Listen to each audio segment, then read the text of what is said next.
कल बात कही जा रही थी विद्वान मित्र सुरजेवाला जी, वो नहीं है माननीय सभापति जी, मेरा तो सब्जेक्ट ही खत्म हो गया। एमएसपी काय के लिए होती सभापति जी?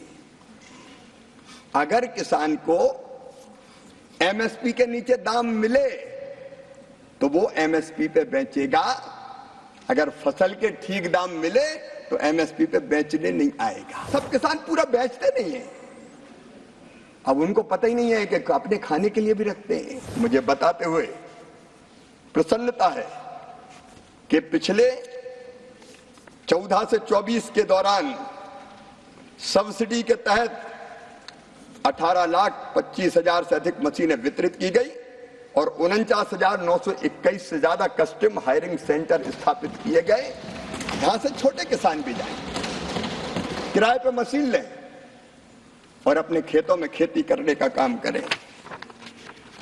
अनेकों नवाचार हुए। माननीय सभापति जी, आप जानते हैं हरियाणा पंजाब का किसान, मैं उनको प्रणाम करता हूं। देश के अन्न के भंडार उन्होंने भरने का काम किया है, देश के अन्न के भंडार। लेकिन पराली एक समस्या थी। इस सरकार ने वायु प्रदूषण के रोकथाम के लिए भी पराली की समस्या से निपटने के लिए 2018 में एक नई योजना बनाई। पंजाब, हरियाणा, उत्तर प्रदेश, मध्य प्रदेश, यहां के किसान और दिल्ली में फसल अवशेष प्रबंधन योजना शुरू की, जिसके परिणाम स्वरूप पराली जलाने की घटनाओं और उसके कारण होने वाले प्रदूषण में कमी आई है। 3,540 करोड़ से ज्यादा रुपया उसमें खर्चा किया गया है, किसान को भी दिक्कत ना हो और जो फसलों का अवशेष है वो उनके लाभ का सौदा बन जाए और वायु का प्रदूषण भी ना हो, इसकी चिंता अगर की है तो भारतीय जनता पार्टी एनडीए की और मोदी सरकार ने की है। माननीय सभापति जी, नमो ड्रेन दूधी कल ये बात आई, इसलिए मैं अब किसान हाथ से कीटनाशक छिड़कता था, कई बार कीटनाशकों के दुष्प्रभाव के कारण उसके स्वास्थ्य पर बड़ा विपरीत असर पड़ता था और इसलिए उपयोग किया ड्रोन का।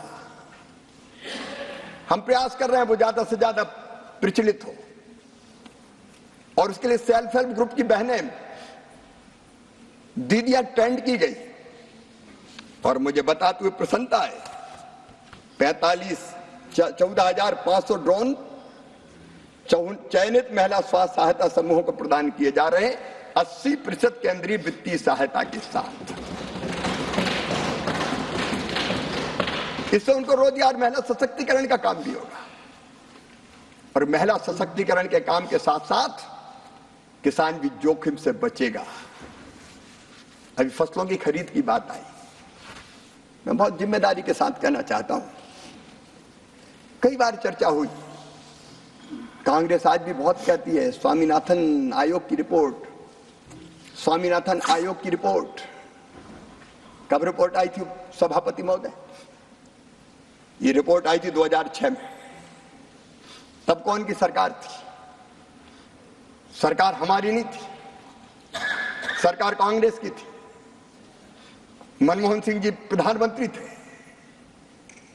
आज मैं पूछना चाहता हूं आपके माध्यम से, कांग्रेस ने स्वामीनाथन आयोग की रिपोर्ट लागू क्यों नहीं की? एक ने अनेकों अनुशंसाएं थी। अब मैं माननीय सभापति महोदय, मैं पटल पर रख चुका हूं, मंत्रियों ने अलग-अलग समय। No, I will not accept this. Anyone is speaking from this side or that side should not be interrupted. No one should be interrupted, please. तत्कालीन मंत्रियों ने अलग-अलग समय कहा, मैंने प्रश्नोत्तर काल में कोट कर चुका हूं, सदन का समय नहीं लूंगा कि ये नहीं की जा सकती, बाजार में विकृति आ जाएगी। कैबिनेट नोट मैंने लिखा कि ये नहीं किया जा सकता, हाथी के दांत है, खाने के और है, दिखाने के और है। जब सत्ता में थे तब कुछ किया नहीं। Honorable Minister, put these documents on the table of the House. Ji, You can do it during course of the day. माननीय सभापति महोदय,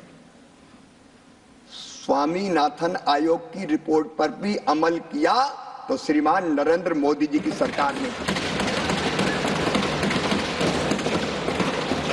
कृषि मूल्य लागत आयोग अब मिनिमम सपोर्ट प्राइस तय करता है तो लागत पर 50% मुनाफा लाभ दे के तय करता है और उसी के अनुसार एमएसपी तय की जाती है। हाँ, हुड्डा जी मुख्यमंत्री थे, मुख्यमंत्रियों की कमेटी बनी थी, मुख्यमंत्रियों के उस समय के तत्कालीन मुख्यमंत्रियों की कमेटी बनी थी। उसमें तो हुड्डा जी ने भी सिफारिश की थी, मानी नहीं गई। कौन मानता है?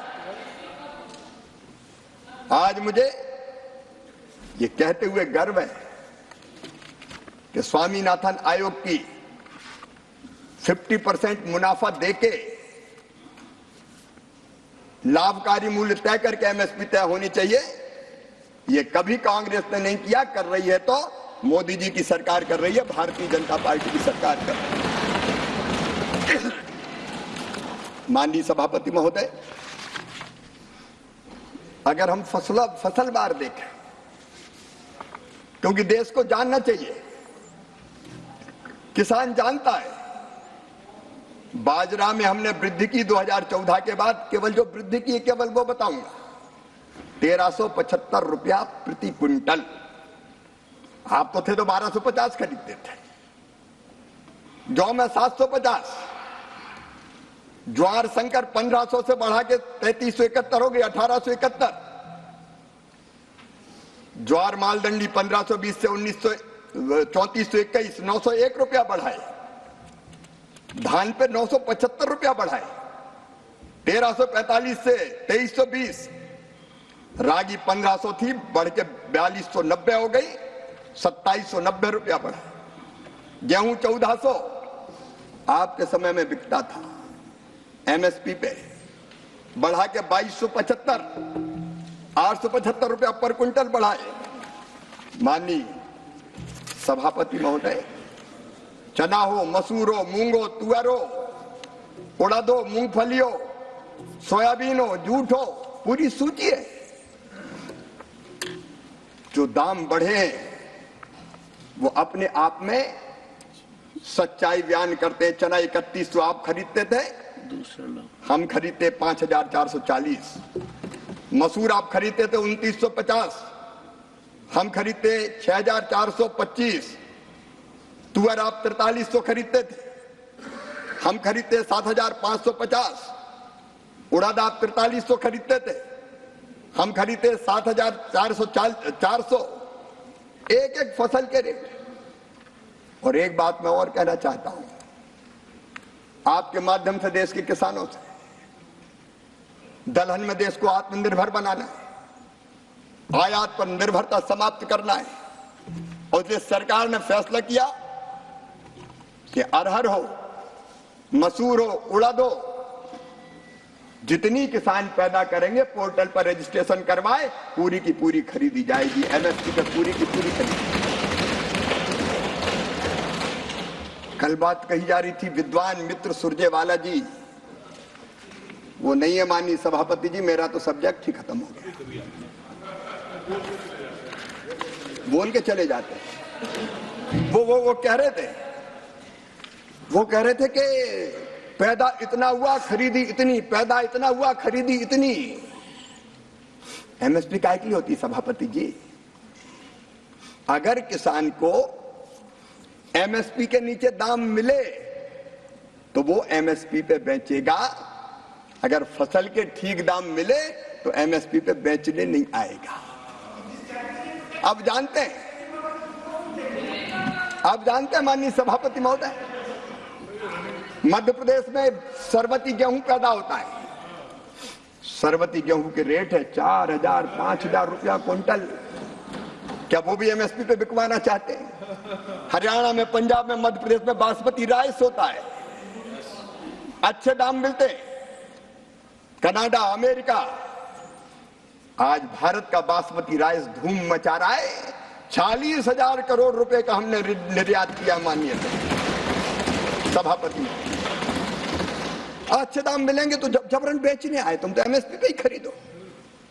दालों के कई बार अच्छे दाम मिलते हैं, और जब अच्छे दाम मिलेंगे तो एमएसपी पे खरीद कैसे होगी? और सब किसान पूरा बेचते नहीं है। अब उनको पता ही नहीं है कि अपने खाने के लिए भी रखते हैं। गांव में कई बार परंपरा है, कि किसान कृषि मजदूरों को पैसे नहीं देते, अनाज ही देते हैं। अब उन्हें आंकड़े पढ़ दिए। अब मुझे पता नहीं खेती से मतलब है कि नहीं है। माननीय मंत्री जी, सभी को यह जानने की बहुत आवश्यकता है। अक्सर हम मुद्दा उठाते हैं कि एमएसपी पर कितना खरीद हो रहा है। एमएसपी पर कम खरीद का मतलब किसान की स्थिति ठीक है और उसको कीमत कहीं और मिल रही है।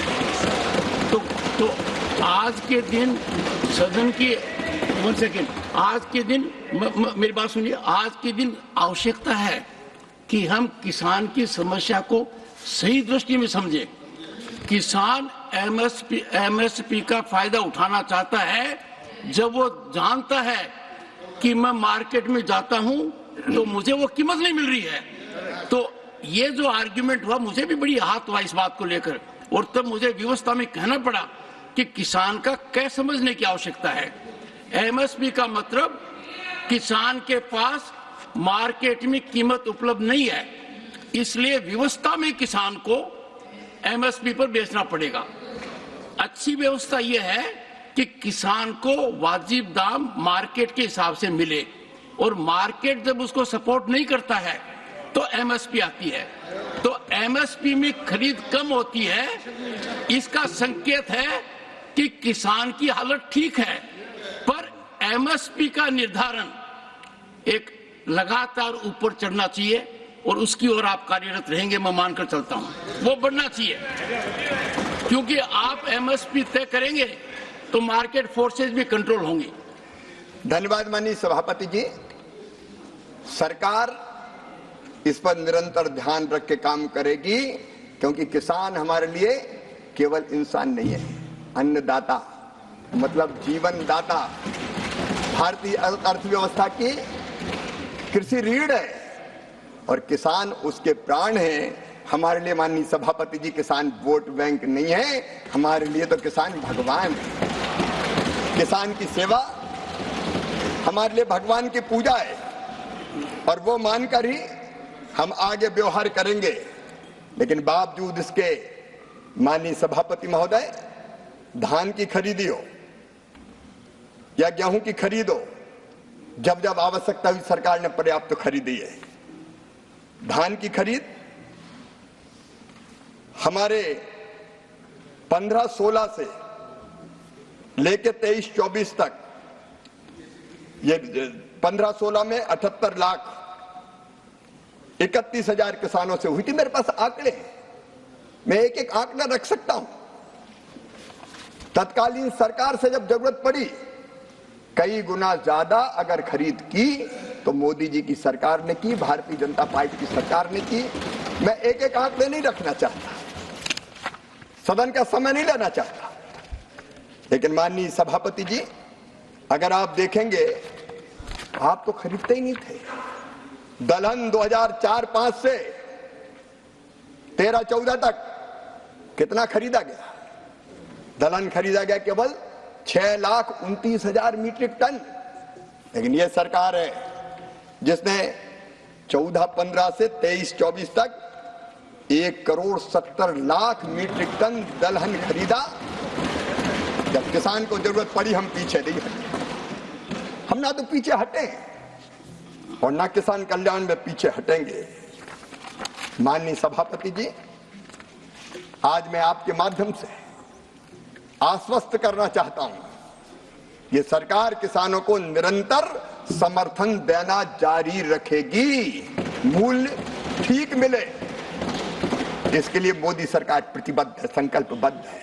न्यूज नेशन अब व्हाट्सएप पर खबरों के ताजा अपडेट के लिए न्यूज नेशन के इस QR कोड को स्कैन करें।